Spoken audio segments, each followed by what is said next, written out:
Recording studio Ekangar सराय।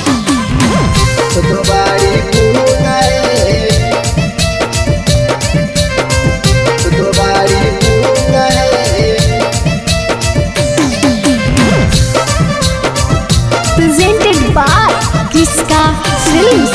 अरे दिखाइयो जब तोराए भौजी बढ़ी जाओ जनून है। अरे दिखाइयो जब तोराए भौजी बढ़ी जाओ जनून है। अरे देवारा के देदा भौजी हो तो बाड़ी पून है। अरे देवारा के देदा भौजी हो तो बाड़ी पून है। दिखाइयो जब तोराए भौजी बढ़ी जाओ जनून है। अरे दिखाइयो जब तोराए भौजी बढ़ी जाओ जनून है। अरे देवारा के देदा भौजी हो तो बाड़ी पून है। अरे देवारा के देदा भौजी हो तो बाड़ी पून है। हो तो बाड़ी पून है।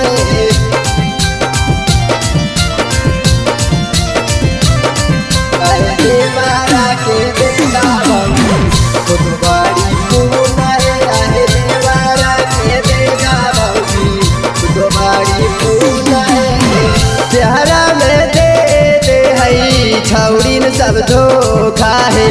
अपन देवारा बाके देदा भौजी मौका है। देदा भौजी मौका है।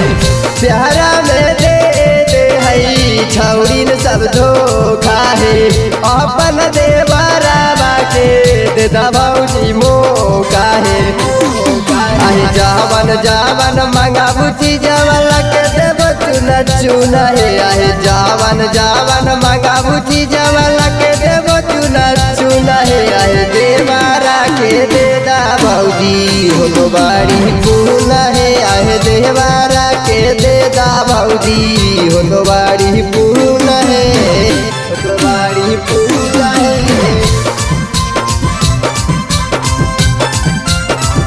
किसका रिकॉर्डिंग स्टूडियो एकंगर सराय। अरे भैया से ज्यादा भौजी देवो तोरा माजा।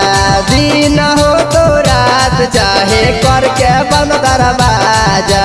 करके बंद दरवाजा। अरे भैया से ज्यादा भौजी देवो तोरा माजा।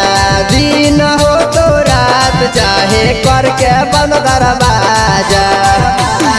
अरे दिला कुछ दीवाना के बतियाला सुन है। अरे दिला कुछ दीवाना के बतियाला सुन है। अरे देवारा के देदा भौजी हो तो बाड़ी पून है। अरे देवारा के देदा भौजी हो तो बाड़ी पून है। किसका रिकॉर्डिंग स्टूडियो एकंगर सराय।